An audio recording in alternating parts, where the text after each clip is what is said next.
കടലിന്റെ ഒത്ത നടുക്കൊരു കപ്പൽ. അതിലെല്ലാവരും തന്നെ മരിച്ചു കിടക്കുകയാണ്. പക്ഷേ ആരുടെയും ശരീരത്തിൽ ഒരു തുള്ളി രക്തമോ ഒരു മുറിവ് പോലുമോ കാണാൻ സാധിക്കുന്നില്ല. കപ്പലിലെ വളർത്തുനായ പോലും കണ്ണുകൾ ഭയം കൊണ്ട് വിടർന്നു മരിച്ച നിലയിലാണ് കണ്ടെത്തിയത്. ഒരു പേടിപ്പെടുത്തുന്ന ഹൊറർ സിനിമയിലെ സീൻ പോലെയാണോ തോന്നുന്നത്? എങ്കിൽ അല്ല.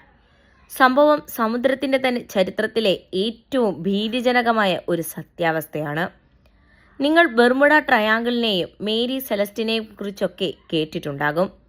എന്നാൽ അതിനേക്കാളൊക്കെ നിഗൂഢവും പേടിപ്പെടുത്തുന്നതുമായ ഒരു പ്രേതക്കപ്പലിന്റെ കഥയുണ്ട്. The SS Ourang Medan. അന്ന് ആ കപ്പലിൽ ശരിക്കും എന്താണ് സംഭവിച്ചത്? വർഷം 1947 ജൂൺ മാസം. ഇന്തോനേഷ്യയിലെ മലാക്ക കടലിടുക്കിലൂടെ ശാന്തമായി ഒഴുകി നടക്കുകയായിരുന്നു ഓറങ് മേദാൻ എന്ന ഡച്ചുകാരുടെ കാർഗോ കപ്പൽ.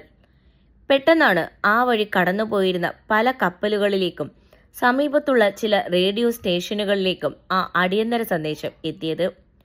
ഒരു മോഴ്സ് കോഡ് സന്ദേശം. സന്ദേശം അയക്കുന്നയാൾ പരിഭ്രാന്തനാണ്.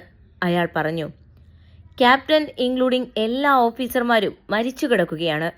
കപ്പൽ നാവിഗേറ്റ് ചെയ്യാൻ ഇവിടെ ആരുമില്ല.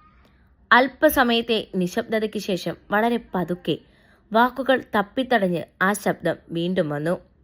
ഞാനും മരിക്കാൻ പോകുന്നു. അതോടെ ആ സന്ദേശം പൂർണ്ണമായി നിലച്ചു. ആ സന്ദേശം കേട്ട് ഞെട്ടിയ സിൽവർ സ്റ്റാർ എന്ന അമേരിക്കൻ കപ്പൽ സന്ദേശം വന്ന ലൊക്കേഷനിൽ ലക്ഷ്യമാക്കി കുതിച്ചു.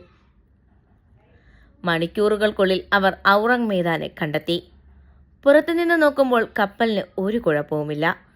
അമേരിക്കൻ രക്ഷാപ്രവർത്തകർ കപ്പലിലേക്ക് കയറി. അവർ ചെന്നെത്തിയത് ജീവിതത്തിൽ ഒരിക്കലും മറക്കാത്ത ഒരു നരകത്തിലേക്കായിരുന്നു. കപ്പലിന്റെ ഓരോ കോണിലും ആളുകൾ മരിച്ചു കിടക്കുന്നു.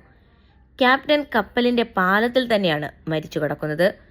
റേഡിയോ റൂമിൽ അവസാനമായി സന്ദേശം അയച്ച ആ സന്ദേശവാഹകനും മരിച്ചു കിടക്കുന്നു. എന്തിന്? കപ്പലിലുണ്ടായിരുന്ന ഒരു വളർത്തനായ പോലും ചത്തുകിടക്കുകയാണ്. പക്ഷേ അവിടെയുള്ളവരെ ഞെട്ടിച്ചത് മറ്റൊന്നാണ്.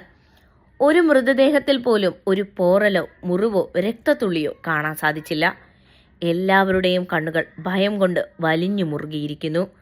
സൂര്യനു നേരെ കൈകൾ ചൂണ്ടി എന്തോ ഒന്നിൽ നിന്ന് രക്ഷപ്പെടാൻ ശ്രമിക്കുന്നത് പോലെയാണ് അവരെല്ലാം തന്നെ കിടന്നിരുന്നത്. അവർ അവസാന നിമിഷം കണ്ട ആ ഭയാനകമായ കാഴ്ച എന്തായിരുന്നു? അമേരിക്കൻ സംഘം ആ കപ്പലിനെ അടുത്തുള്ള തുറമുഖത്തേക്ക് വലിച്ചു കൊണ്ടുപോകാൻ തീരുമാനിച്ചു. എന്നാൽ പെട്ടെന്നാണ് കപ്പലിന്റെ അടിഭാഗത്തു നിന്നും കട്ടിയുള്ള പുക ഉയരാൻ തുടങ്ങിയത്. അപകടം മണത്ത രക്ഷാപ്രവർത്തകർ പെട്ടെന്ന് തന്നെ സ്വന്തം കപ്പലിലേക്ക് തിരിച്ചു ചാടി. സെക്കൻഡുകൾക്കുള്ളിൽ വലിയൊരു സ്ഫോടനത്തോടെ ഓറങ് മേദാൻ കടലിന്റെ അടിത്തട്ടിലേക്ക് മുങ്ങിപ്പോയി. തെളിവുകളെല്ലാം എന്നേക്കുമായി ഇല്ലാതായിരിക്കുന്നു. ഇതിനെക്കുറിച്ച് പല തിയറികളും ഉയർന്നു വന്നു. കപ്പലിൽ രഹസ്യമായി കടത്തിക്കൊണ്ടുപോയിരുന്ന അപകടകരമായ രാസവസ്തുക്കൾ ചോർന്ന് വിഷവാതകം ശ്വസിച്ചാകാം എല്ലാവരും മരിച്ചത് എന്ന് ചിലർ പറയുന്നു. അതല്ല, കപ്പലിലെ ബോയിലർ തകരാറിലായി കാർബൺ മോണോക്സൈഡ് പടർന്നതാണെന്ന് കരുതുന്നവരുമുണ്ട്. എന്നാൽ ഭൗതികമായ യാതൊരു ലക്ഷണവുമില്ലാതെ കപ്പലിൽ എല്ലാവരും ഒരേ സമയം ഭയന്ന് വിറച്ച് മരിക്കാൻ മാത്രം അവിടെ എന്താണ് സംഭവിച്ചത് എന്ന് കൃത്യമായി വിശദീകരിക്കാൻ ആർക്കും തന്നെ കഴിഞ്ഞില്ല. അന്ന് ആ മലാക്ക കടലിടുക്കിൽ ഓറങ് മേദാനിലെ ജീവനക്കാർ അവസാനമായി കണ്ട ആ ഭീകരമായ കാഴ്ച എന്തായിരിക്കും? സമുദ്രത്തിന്റെ ആഴങ്ങളിൽ ആ രഹസ്യം ഇന്നും ഉറങ്ങിക്കിടക്കുന്നു. ഈ നിഗൂഢമായ കഥയെക്കുറിച്ച് നിങ്ങൾക്ക് എന്താണ് പറയാനുള്ളത്? നിങ്ങളുടെ അഭിപ്രായം എന്തു തന്നെയാണെങ്കിലും താഴെ കമന്റായി രേഖപ്പെടുത്തൂ. അടുത്ത ഒരു മിസ്റ്ററി സ്റ്റോറിയുമായി വീണ്ടും കാണാം.